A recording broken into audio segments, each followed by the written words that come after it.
There we go for our last coffee break of the year. Welcome, Jan van der Spoel from Holland. Yeah, thanks for having me, Jim. How are you doing? Very, very good. I'm suffering a little bit from a cold, so I will be blowing my nose a couple of times. But that's with the weather of now. Is it all of the how do you say that? All in the same deal. Yeah. I'm still in India, so here we don't have that problem right now. So today we will talk about trust, and you are an expert in trust. You have an expertise center in trust.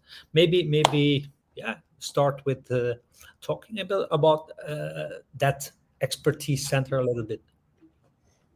Yes, well, it's as I maybe I'll start with my background.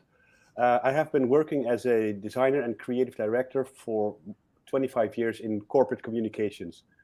And when you go back 25 years, when I started 25 years ago, even 30 years ago, in corporate communications, there weren't even computers, or the first ones, the desktop computers, and we had to do the most of the work by hand and reproduction cameras. So now, fast forward to current day, everything has changed in when you talk about communication, and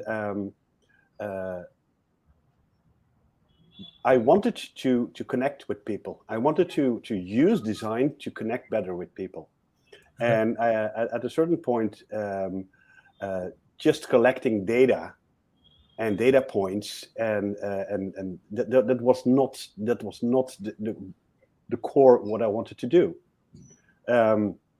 So I've always been very, very interested in human behavior. Why do people do what they do, and how can you improve that? And so I found it in 2019. I'm skipping Yeah. some parts. During COVID, I came across the topic of trust, or it came up in a different way, and it sort of connected with me very profoundly. And I thought, this is the things, this is the subject I really wanted to understand and have a grip on for the rest of my career, so I can help people better to create better relationships. Yeah. And where is that drive coming from? Why trust? Why the topic of trust? Is that something personal? Is that where's that coming from? I used a little sentence to explain human behavior, and I used the sentence: "We say what we think, but we do what we feel." Mhm. We say what we think, but we do what we feel. And the space. This also goes for the irrationality of human behavior. Mhm. So people say something, but they do something else. And when the space between what you say and what you do is too large, Yeah. you lose trust. So that's and when you do what you say right away, you well, at least you don't lose trust, and maybe you even gain trust. So that's when the topic of trust came up um, more vividly. As a designer, I thought, okay, well, I buy a book about trust, and then I know how it works, and I can uh, include it in my other work. Um, but there are a couple of good books, but none of the books um, have a sort of shared understanding what trust is or how it works. So that's why the designer in me says, well, if I don't understand the models of other people, I have to construct my own model, and that's what I did. Yeah. So you said like when the gap between what you say and what you do is too big, you lose trust. Is that also for yourself? If you like you're not aligned in when your words and your actions are not aligned, do you lose trust in yourself? Oh yes, yes, yes. Well, that's what eventually, in the end, the model came up with, is that first of all, you have to know why do I feel what I feel with someone else. So, can I trust you? So, how does that work? Secondly, is how do people see me? Am I trustworthy? And lastly, is how do I see myself in a specific role? Mhm. And how does this work for myself? Well, everybody, it works for everybody the same way. When you have a to-do list and you have 5 items on your to-do list, and two of those items you don't want to do, they're really nasty chores. Chances are that you say to yourself, "Oh, I'm going to do this," but you're not. like exercise. Oh, I'm going to exercise this afternoon. Maybe not. So this is this thing between rationality and emotions, or knowing and feeling. There's always some kind of a gray area, and sometimes we're really close to what we want to do, but quite often we're all human beings. I mean, I think that's a human trait, that you have some kind of space between what you say and what you do. Yeah. Now we spoke before, and we spoke about my model and where trust is coming in. Like, yeah, and what I see in organizations, like, let's call it the old school, the difference between old school organizations and like organizations who manage to get their people engaged, like really engaged. The first step is trust. Mhm. That is the difference between both type of organizations. Now that means, like, it's a massive, it's like a massive jump. It's like, for me, like one of the most important things in an organization to realize. um, you must have like a lot of demand from organizations when you see like how many organizations there are, like, where trust is not really there. Mm. Yes, but the point is, you have to realize that trust is the problem, and quite often people don't realize it. Uh-huh. If you look at the phenomenon that's occurring right now, the Great Resignation, that are a lot of people leave their company or change employers. They don't leave the company; they leave people. They leave annoying or toxic managers. Yeah. So, and the toxic manager will think by himself, oh, why do all these people leave? Probably because our job opportunities are not good enough. So the Mhm. introspection, how do I behave towards my people, is something that nobody ever does, especially not in large corporations, Yeah. because it's the system, it's the structure. Yeah. Now everybody knows, like, a relation without trust, it's like, in a longer term, you're, it's not possible to keep that relation alive until like that trust is like rebuilt or restored, or whatever. Is that possible to restore trust? Yes, but you have to understand how it works. What's the dynamic between in a specific relationship? Uh-huh. Um, because when we talk about trust, we sort of think people we don't trust are evil, or behave in a certain way that's really with ill intent. But that's quite often not the case. It might be just um, um, um, unfortunate behavior, unfortunate choices that lead to trust at the other party. In my model, trust is not something you have in common. Trust is something very personal. When you talk about relationship of two people, uh, it almost always is that how much the other one, the first one, trusts the second one is totally different than how much the second one trusts the first one. Mhm. It's not a commonality trust. Sometimes it happens, and that's fantastic, but quite often it's not. So I'm sort of forgot the question.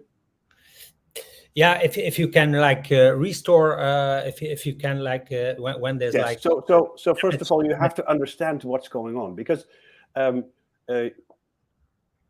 I define a relationship and I define a topic. Because, for instance, you can trust your accountant that he knows everything about accountancy and numbers and money, 100% trust. But you don't trust him to fix your car. So you have to define the areas and use sort of a diagnostic or assessment tool to understand the dynamics of the relationship. And then you can fix your behavior or have the conversation to address behavior of other people, to grow trust. And when you have those conversations, you can quite easily grow trust, because you know what details are influencing distrust, or at least the loss of trust. Let me give you a small example of what I used to do. As a designer, I got used to have receive a question. Hey, Jan, can you help me with this design? Tra-la-la. And I would think, well, this is an interesting question, and immediately start thinking about the solution and talk to other people and maybe get some coding done, and because I wanted to give the best possible answer in the email. But that might take a week or two. And in those 2 weeks, what happens on the other side? Is my email broken? Is his email broken? Maybe he doesn't want to work with me? And when that time takes too long, people start getting annoyed. Why isn't he responding? And on the other side, I'm really excited on taking on this design question. yeah. So simply by not doing something, I'm ruining the relationship. So now I know how this works. That this is something that influences relationships. When I get a question, hey, can you help me with such and so? I reply within half a day. Hey, thank you for your question. Sure, I'm happy to help you. I have a couple of days notice. I need a couple of days to get all the information in place, and I'll get back to you. Relationship undamaged. So those are the little things you have to understand to not damage relationships and grow it from there. Yeah. Now you have 5 steps to identify the quality of a relation. Which are the 5 steps? First one was you have to define a relationship. If you say we don't have trust in this team, that's too large. You cannot pinpoint it. So you have to define a relationship. So you want to assess a relationship between person A and person B, and it might be you and someone else, or two people. Well, a relationship between two people. That's the first one. The second one is, as I said, the topic. What are we going to talk about? Because we can talk about, for instance, you work in an accountancy firm, so the relationship you have with someone is a very, very good accountant, but he is not very good at planning or organizing. So and maybe there's a third topic, as in leadership skills, management skills. So when you take those three topics and you put them in between that relationship, you can ask the questions. And I have 6 principles, and every principle has 4 aspects. So you can ask 24 questions on all those 3 topics. And then you know exactly, okay, in his accountancy work, I really love him to death. He's brilliant. In planning, he really needs to do what he says. For instance, that's one of the aspects. And in leadership skills, well, the principle, the full principle of psychological safety is not really present. I don't feel safe with this man. So now you have sort of deconstructed the relationship, and now you know exactly what topics you want to dive into, and it goes both ways. So you know what questions to ask from the other one, but you can also look at yourself through the eyes of the other person in how you behave. What gray areas you have. Yeah. So, that's number 3 is ask the right questions, and with the insights, what actions to take. Mm-hmm. And step 5 is you have actually created the 360 degrees of trust result. Yeah, and if you then look like as the main pillars, like what's there? It's integrity. It's like skills. Is skills there? Like I use 6 principles. So that the first one is identification and risk. Mm-hmm. And that's an original one, because that's what happens in our reptilian brain. When we see someone, in 0.3 seconds, our brain has made an image whether or not we can trust the other person. Yeah. And that's where discrimination and racism lives. When we see someone that we don't know and don't understand, looks totally different, maybe even speaks a different language, we want to assess danger. Am I safe? This is a trigger in our brain. Am I safe? The second one within identification and risk is we trust people that look like ourselves better and faster than other people. Yeah. And it even goes further. There's a Japanese research that this also is gender related. We trust people that look like us from the same gender more than others. So white men trust white men more and faster than others. That's not something we think about, but it's something it comes up in our brain. Probably we have survived because of it all those years in the caves, but those are instinctive principles. And the importance is that we have to realize that. We have to realize that when we are in our companies, in our organizations, that when we interact with someone that's not ourselves, we have to realize that our brain is playing tricks on us, and that also explains the sort of contorted role of women in companies, because we as men tribe don't see women as one of our tribes. Mm-hmm. So let's dive into that later. Yeah. So this is the first one, because that's really something that happens. Our brain does that to us. So the second principle is character. Who are you? Where are you going? What is your intent? Do you see me? Do you respect me? Do you hear me? Are you honest and fair? So that's character. Then we have competence. Do you know what you're talking about?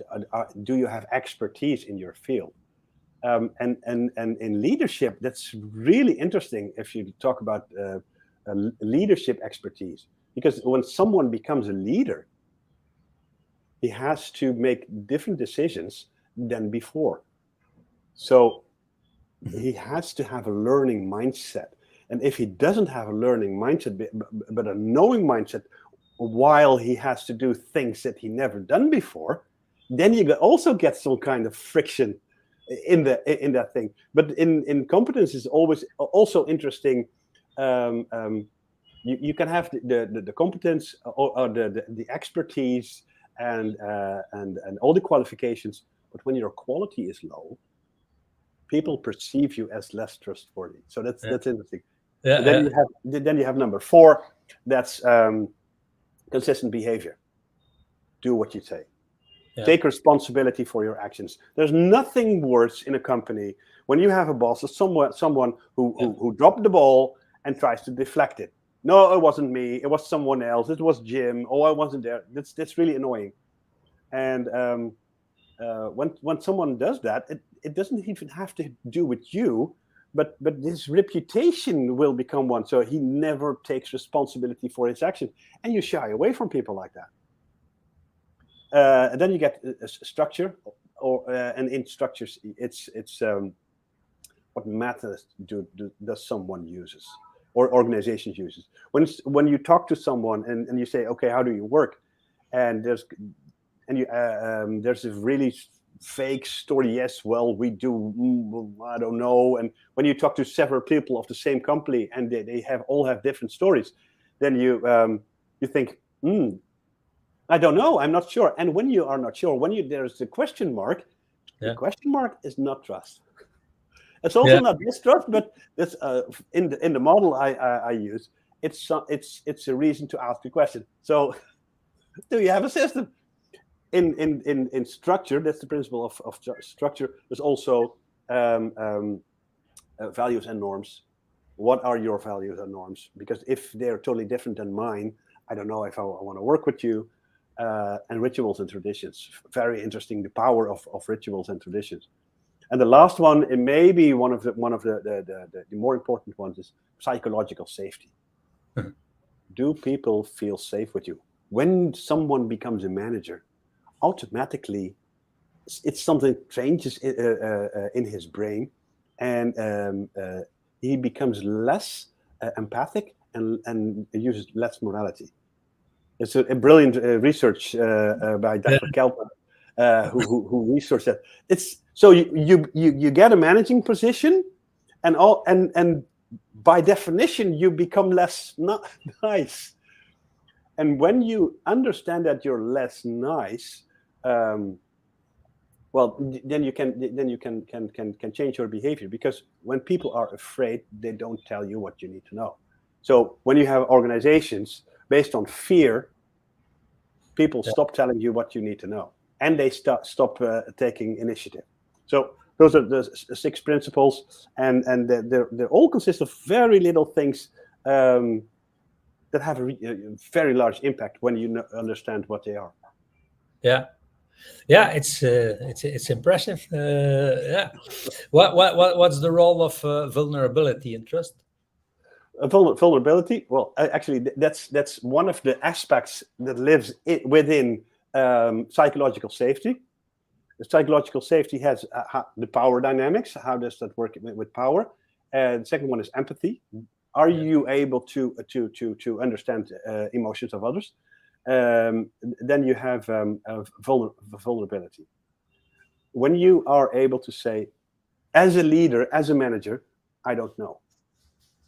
I need help. I made a mistake. Mm-hmm. That gives other people also the space to do the same thing. Mm-hmm. Then it's not a company anymore where you always have to know everything, because that's very unrealistic. Yeah.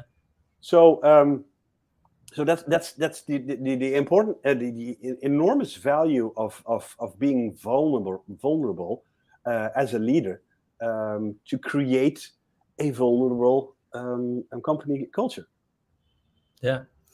Is there a link between attention and trust? Yes. I've renamed it respect, and respect is one of the aspects in the principle of character. Uh-huh. So, in large companies, the CEO or the people in the C-suite are invisible and unapproachable. Mm-hmm. There are so many companies that you can ask your CEO a question or make a suggestion, send him an email, but chances are that you'll never ever get a reply. Mm-hmm.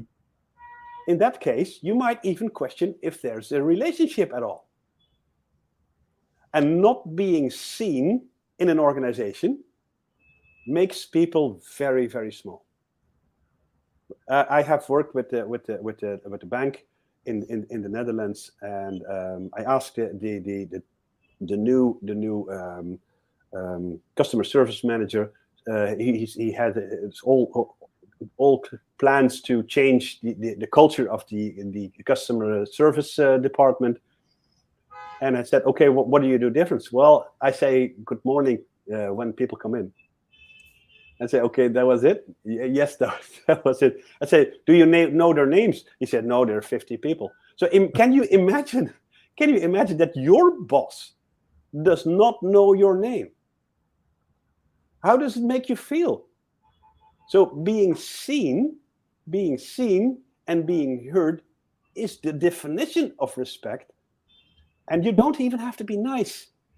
You don't, as a leader, as a boss, you don't have to be nice. Trust has nothing to do with nice, but you have to be able to see people. Hi, Jim. Good morning. That's it. This is very different than good morning, person, co-worker of my company. Yeah. Yeah. Yeah, and for me it still feels like a little bit like the chicken and the egg, like respect and trust. What comes first?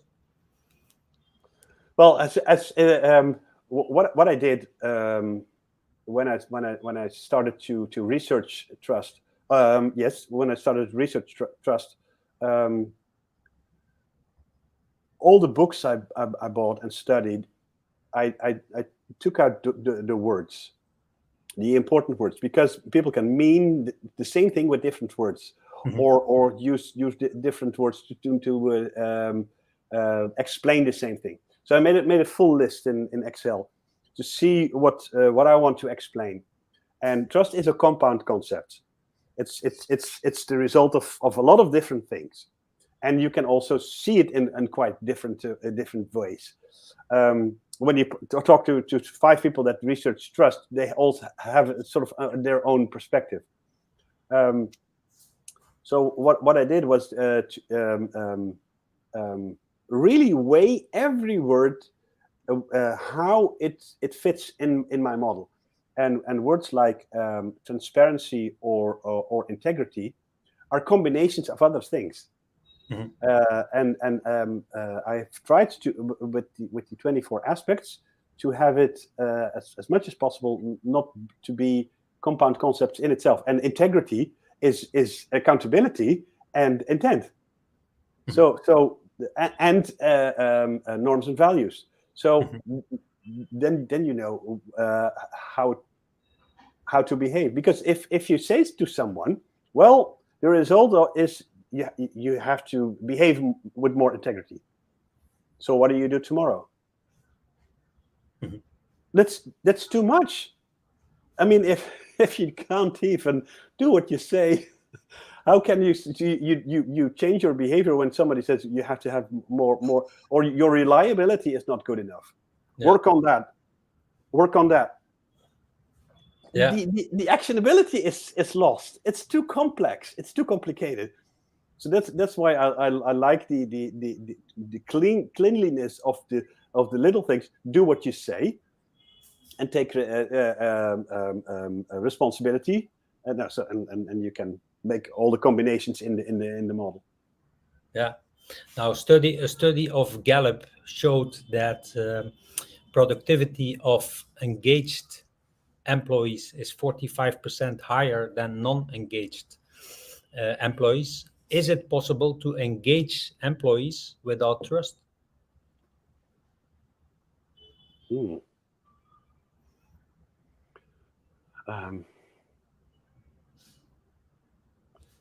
Well, yes and no. What I think is interesting. Well, you can take. You don't have to use all the 24 aspects to build a trusting relationship or have an effect. To have an engaged company, your intent as a leader has to be very clear. Where do you want to go? Because quite often you do your work, but where do you go? Where are you going together? It's not clear. or are you only making more money for the boss? Is that a shared purpose? Mhm. So articulating the intent of the leadership, and even trickle it down into your organization. When you know where your boss wants to go, it makes it much more easy to contribute Mhm. and to be engaged. But because we only do our things, we do our little stuff, at 8 hours a day, and that's it, and then we go home. When you don't feel you actually contributed through a larger objective or a higher purpose, it's just work. So that's why articulating your intent, that's a very powerful thing, and that's only one aspect of the 24. So yes, that there are a couple of little things you can do to create a much more a much nicer energy in your team, in your company. Yeah. I don't know if you have some extra things to add to trust to close the coffee break. Do you have some details to share? Well, what is interesting when you look at companies, when someone gets a management position, we also call it a leadership position. So being a manager or being a leader is sort of one big furry concept. But to manage or to lead are two different things, and I think it's important to take this apart. Managing is actually getting stuff done. It's a verb. Do things, create results. And leadership is how you behave, how you do it. And if you look at it that in that way, everybody can be and show leadership behavior, because that's how you relate to other people, and in the meantime getting your stuff done. So that's maybe a nice way to wrap it up. Yeah. Thank you very much for being here. Enjoy the upcoming parties and Christmas and New Year and whatever. And we will be in touch for sure after New Year to add your modules to our academy. So thank you very much for being here. And it was a pleasure. I hope I didn't say too much. Because I know I can be a little bit wordy, but the intent is good. Thank you very much. It was perfect. It was my pleasure. Bye, Jim. Okay, bye-bye.